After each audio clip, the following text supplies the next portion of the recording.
Ukraine's final stronghold is hit, and Russia pays a $2.5 billion price. September 28, 2025. The peaceful skies over Odessa suddenly turned deadly. 5 Russian caliber NK cruise missiles launched from the Admiral Grigorovich frigate 180 kilometers off the coast tore through the night sky. Their mission: to destroy Ukraine's western naval base, the last stronghold of the country's navy after the fall of Sevastopol.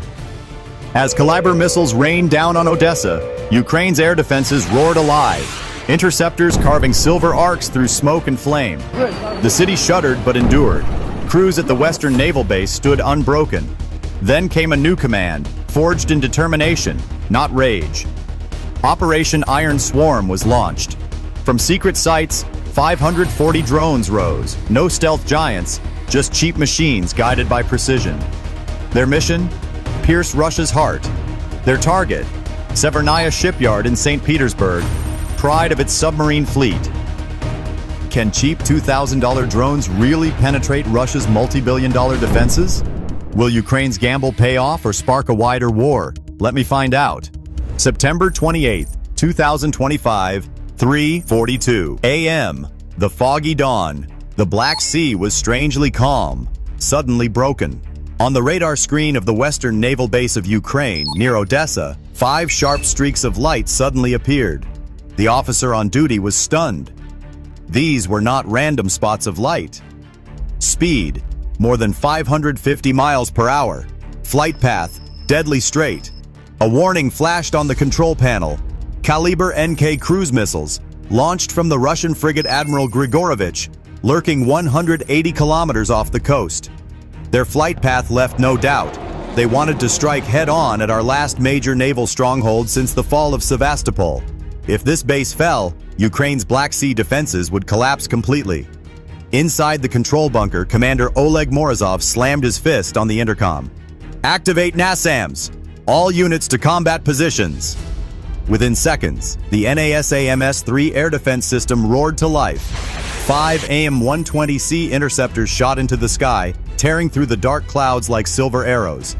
Immediately, 3 Russian missiles were destroyed in mid-air at an altitude of 6,000 meters. Burning fragments fell into the sea, exploding into columns of white smoke. But 2 of them slipped through the interceptor net.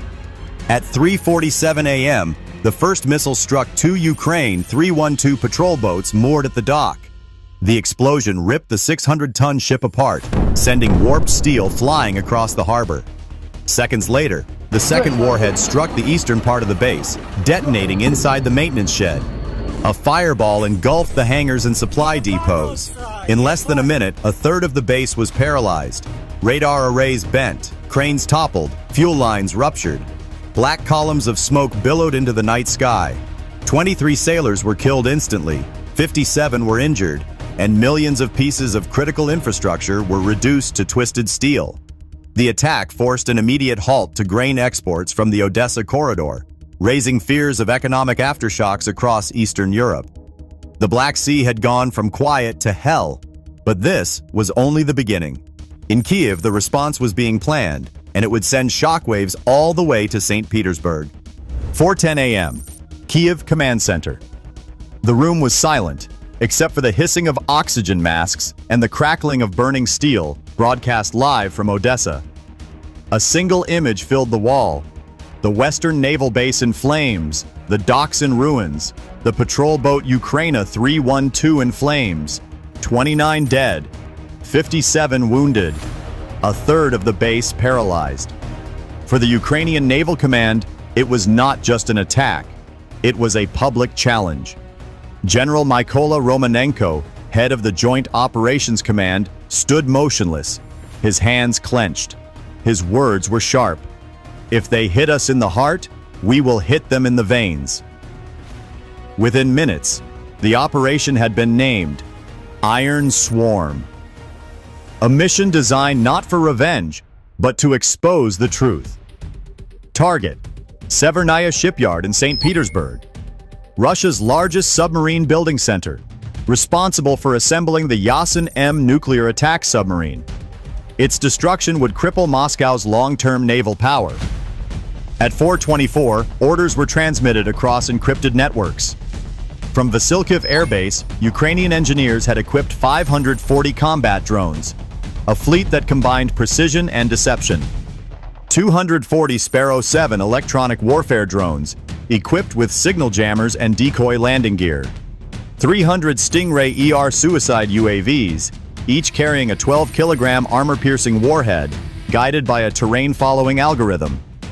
Each drone cost less than $2,000, but together they pack the same punch as a billion-dollar arsenal. Their mission: blind, confuse, and then incinerate. At 4:58 a.m., the skies over Kiev shook. Engines roared to life, and the sky filled with wings. The swarms took off in waves, stretching more than 12 kilometers into the sky, soaring north in a storm of steel and fire. The pain of loss in Odessa had now turned to rage, clearly defined and directed. Ukraine was no longer on the defensive. They were about to strike where Russia felt the most pain. What do you think? Can drones worth $2,000 really bring down a fortress guarded by billion-dollar systems? 5:23 a.m. The northern sky is tinged with dawn light.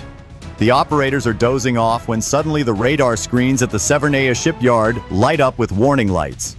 The 91N6E Big Bird long-range radar detects hundreds of rapidly approaching targets. In a panic, the order is given: activate all defense systems immediately. A few minutes later, Panzer S-1 batteries roar, scanning the horizon. The Russian command center near Kronstadt shouts one word: mass attack is approaching. A wall of missiles explodes from the launcher.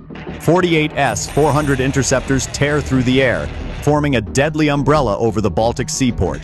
In just a few seconds, nearly 240 drones are destroyed mid-flight. Glowing embers fall like snow. But this is just a decoy.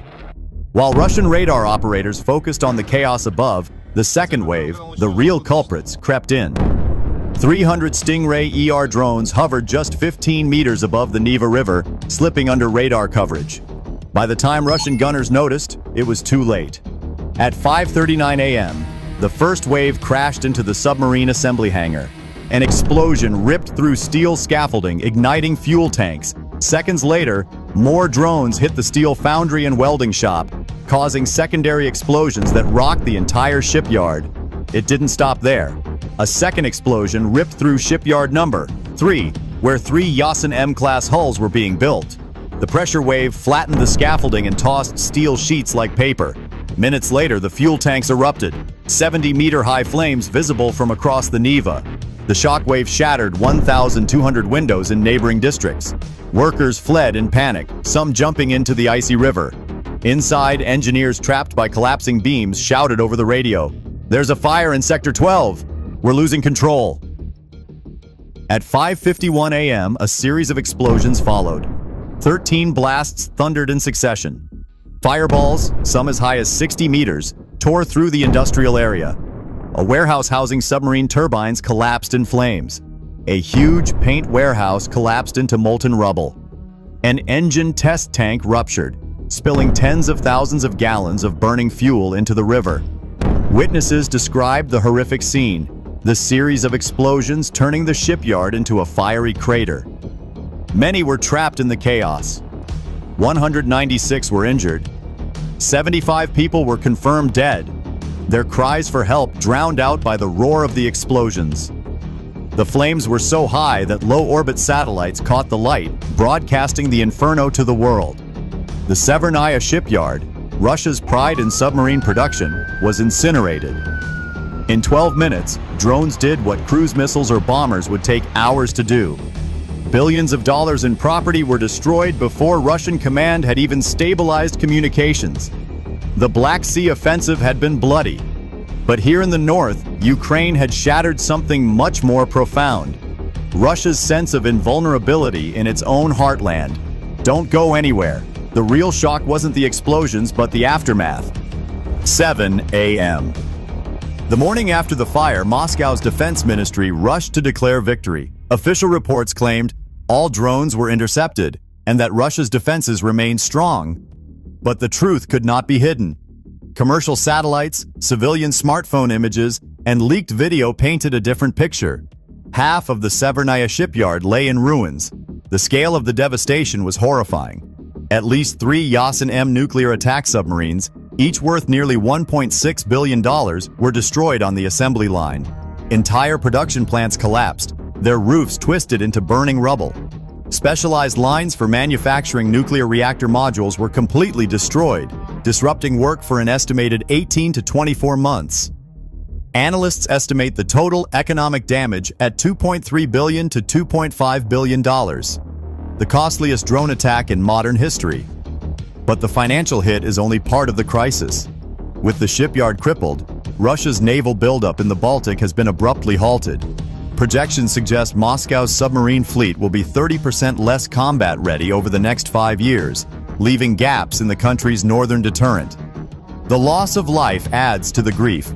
Rescue teams sifting through the wreckage have reported 75 confirmed dead, with fears the death toll could rise as more missing workers are found. More than 120,000 square meters of industrial floor space have been destroyed. Thousands of tons of raw steel, reactor hulls, and torpedo launchers have been reduced to molten scrap. The political shock was even more severe. On social media, images of the firestorm spread like wildfire. Hashtags demanding accountability spread across Europe and beyond. NATO officials privately called the operation a textbook example of low-cost, high-impact warfare. In Washington and London, military analysts hailed it as the most effective drone strike of the 21st century. In Kyiv, morale soared. The losses in Odessa were avenged not with billion-dollar missiles, but with ingenuity, coordination, and sheer daring. Operation Iron Swarm was a game-changer. Ukraine had demonstrated that it could strike not just on the battlefield, but at the very heart of Russia's defense industry.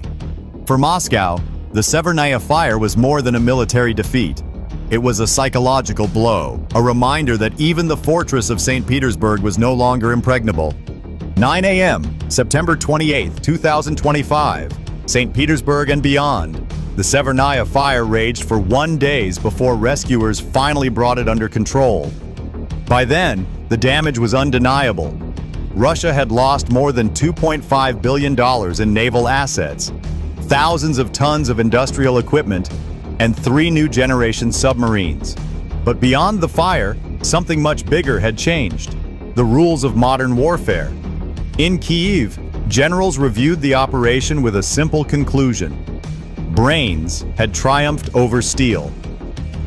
Operation Iron Swarm cost Ukraine less than $1 million in total equipment, 540 drones, each costing an average of $2,000. Yet that modest investment destroyed billions of dollars worth of infrastructure, setting back Russia's naval might by nearly 2 years. The cost ratio is staggering. For every dollar Ukraine spends, Moscow loses more than $2,000. The lesson is clear. Modern warfare is no longer determined solely by billion-dollar missiles or fleets of heavy bombers. Instead, it is being rewritten by a series of cheap, fragile machines, controlled not by brute force, but by intelligence, coordination, and adaptability. For Russia, the shock was profound. The Kremlin had invested decades in building a fortress-like defense system around St. Petersburg. Dozens of S-400 and Panzer S-1 batteries and a network of radars were supposed to form an impenetrable shield. Yet overnight that shield was breached, outmaneuvered by swarms of drones that cost less than a guided artillery shell. International observers took note. In Washington, analysts warned that the attack signaled the dawn of a new era, one in which a $2,000 drone could rival a $200 million warship. In London, military pundits compared the Iron Swarm to the tank breakthroughs of World War II or the first use of jet aircraft, a moment when war itself changed. For Ukrainians, the message was different but equally powerful. The airstrike was not just revenge for Odessa, it was proof that survival, even in the face of adversity, was possible. It was also proof that creativity could level the battlefield. As dawn broke over St. Petersburg, the sky was still red with smoke. More than just a fire, it was a warning written in fire. In the 21st century, the winning side is not the one with the heaviest weapons, but the one that thinks the fastest. The airstrikes of September 28, 2025 will be remembered not just as single battles, but as a turning point in modern warfare. At Odessa, Russian-caliber missiles tore through Ukraine's last naval stronghold, killing 29 sailors, wounding 57, and crippling a base worth hundreds of millions of dollars. For a moment, Ukraine's naval future seemed to be in flames. But just hours later, Kyiv responded with a campaign that changed the balance of power.